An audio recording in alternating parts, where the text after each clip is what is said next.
Hello, English learners. Welcome back to Talk English School. My name is Alex, And I'm Anna. and today we're going to be taking you to the airport. That's right. We're going to listen as a man checks in at the airport and deals with his luggage. That's right. So, we're going to be looking at a lot of great stuff that can help you the next time you are at the airport at the check-in counter. So, why don't we take a look at one word that we're going to preview today in vocabulary preview? Vocabulary preview. We're going to hear this guy say, "I'd like to check 3 pieces." He's going to check 3 pieces of what? Pieces of luggage. So, when we talk about luggage, we can say pieces of luggage. That's right. Luggage is a non-count noun. So you can't say 1 luggage, 2 luggages, 3 luggages. That's wrong. Right. So, we use, Pieces of luggage. okay, so 3 pieces of luggage. Mm-hmm. Very good. Let's listen to our dialogue for the first time. We're going to see what happens with this guy at the airport and with his pieces of luggage. Flight 892 is now boarding at Gate 4. Next, please. Hello, sir. May I see your passport, please? Yes, here you go. Will you be checking any bags today? Yes, I'd like to check 3 pieces. I'm sorry, sir. Airline policy only allows 2 pieces of checked luggage at 20 kilograms each, plus 1 piece of carry-on luggage. I will have to charge you extra for the additional suitcase. What? Why?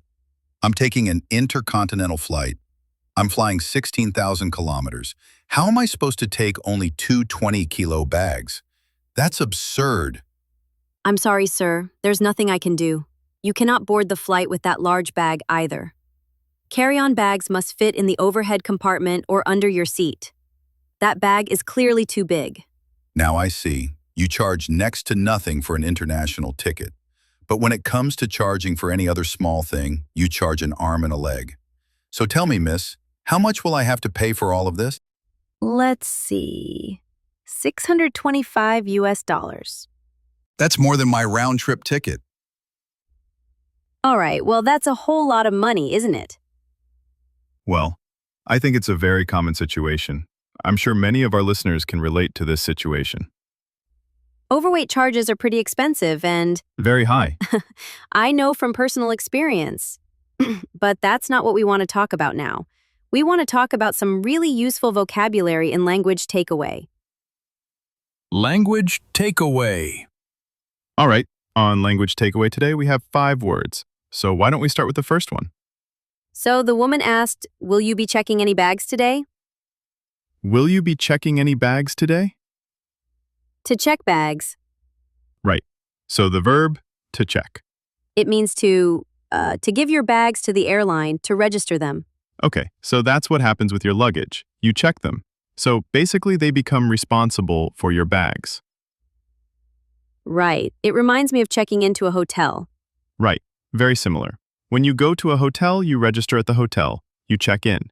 In this case, you just check your luggage. You don't check in your luggage. Right. Okay, so check luggage. So he wanted to check 3 pieces of luggage, and he also had carry-on luggage. Carry-on luggage. Carry-on. So carry-on luggage, it's pretty simple. That's right. You carry it on yourself. Exactly. You carry it onto the plane. Now we can talk about carry-on luggage, right? Mm-hmm. Or carry-on bag. Right. Or a carry-on suitcase. Mm-hmm. A very small suitcase that can fit under your seat. Exactly. All right, so carry-on luggage. Now he was traveling on an intercontinental flight. Intercontinental. Intercontinental. We have 2 words there. Inter. Between. Between, right? And continental. So this sounds like continent. Okay, so he's traveling maybe from Asia Mm-hmm. to North America. Okay, intercontinental. He's trying to board this intercontinental flight. So to board a flight, Board a plane. board a train. All right. So basically it means to To get on. get on. To get on a vehicle. Okay, so I can say board the ship Mm-hmm. Board the car? No, no. No? But board the train. Board the train? Board the bus. All aboard? That's right. That's why in movies you see that somebody will yell, all aboard? Yep, In the train station, right? exactly. All aboard. Okay, so board a vehicle. And our last phrase for today, overhead compartment. Overhead compartment. Overhead compartment. All right, let's break this phrase down. Overhead. Overnight? So that's on top of your head, right? Exactly. Yep. Above you. Yeah, and the compartment is a place where you can put something and store it, Mm-hmm. kind of like a box. Right. Yep. So you have an overhead compartment, that big box where you put your bags and your purse or whatever on an airplane. Mm-hmm. Very similar to, for example, an overhead projector. Right. So that's the machine that puts an image or a picture on a wall. Like sometimes you see them in meetings. Right. So because the image is over your head and it's big, it's called an overhead projector. Okay, so some great language. Why don't we hear it again in context by listening to the dialogue for the second time? Is now boarding at gate 4. Next, please. Hello, sir. May I see your passport, please? Yes, here you go. Will you be checking any bags today? Yes, I'd like to check 3 pieces. I'm sorry, sir. Airline policy only allows 2 pieces of checked luggage at 20 kilograms each, plus 1 piece of carry-on luggage. I will have to charge you extra for the additional suitcase. What? Why? I'm taking an intercontinental flight. I'm flying 16,000 kilometers. How am I supposed to take only 2 20-kilo bags? That's absurd. I'm sorry, sir. There's nothing I can do. You cannot board the flight with that large bag either. Carry-on bags must fit in the overhead compartment or under your seat. That bag is clearly too big. Now I see. You charge next to nothing for an international ticket. But when it comes to charging for any other small thing, you charge an arm and a leg. So tell me, miss, how much will I have to pay for all of this? Let's see. $625 US.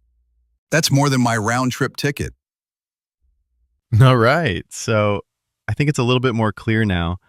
And with this, it's time for us to take a look at some great phrases and putting it together. Putting it together. So this guy was pretty angry about this airline policy, and he said, "How am I supposed to? How am I supposed to? How am I supposed to?" Okay. So before we get into explaining this, why don't we listen to a couple of examples so we can try and understand what it means? Example 1. Female voice. Example. Stressed. How am I supposed to fit the dog in the car? There are 10 people in there already. Example 2. Male voice, example, concerned. How is she supposed to get to work if her car's in the shop? Example 3. Female voice. Example. Frustrated. How are we supposed to know the answer to that? It's impossible. Okay, so I can understand that it means, how can I do this? Right. How do you expect me to do this? How is it possible for me to do this? Very good. It's a phrase you use when you're frustrated, right? Yeah, exactly. You're maybe a little bit frustrated, or you're maybe nervous of something that you can't do or don't know how. Yeah, this phrase, it's not impolite, but it sort of gives the idea that you're challenging the other person a little bit. Maybe, yeah. Yeah. Okay. So a good phrase that you can use in different situations, and you can try and mix it up with different verbs. Right. All right. Now let's take a look at our next phrase. I'm sorry, sir. There's nothing I can do. There is nothing I can do. There is nothing I can do. There's nothing I can do. So basically, the woman can't help the man, even though he's insisting and he's pushing that he wants another solution. Yep. Right? So finally, she says, I'm sorry, there's nothing I can do. So we use this phrase when someone's pushing you too much, right? Right. And you would use it only in that situation towards the end because it is a little bit, It's strong. it's not impolite, but it's just you're saying, you know what? I'm sorry, I can't do anything about it. Now, let's move on to our third phrase. You charge next to nothing. Next to nothing. Next to nothing. Next to nothing. All right, so we're talking about charging. We're talking about money. Why don't we listen to some examples of what this next to nothing phrase means? Example 1. Do you like my new house? It was so cheap that it almost cost next to nothing. Example 2. Let's go to Thailand. Tickets cost next to nothing right now. Example 3. The real estate agent charged me next to nothing for his commission, so I got a really good deal. So when something costs next to nothing, it's really cheap, right? It's really cheap, or you consider it to be cheap. Mm-hmm. And now, for our last phrase, it's the complete opposite of next to nothing. Right. Charge an arm and a leg. An arm and a leg. An arm and a leg. All right, so this means it's really expensive. It's so expensive. It's like giving your arm and your leg to pay for it. Right, to pay for it. Yeah. Very good. So, next to nothing, really cheap. An arm and a leg, really expensive. Can we look at the use here? All right, so in the dialogue we heard you charge an arm and a leg, but we can also say it costs an arm and a leg. Right, because we are referring to money. Mm-hmm. All right, so some great phrases here.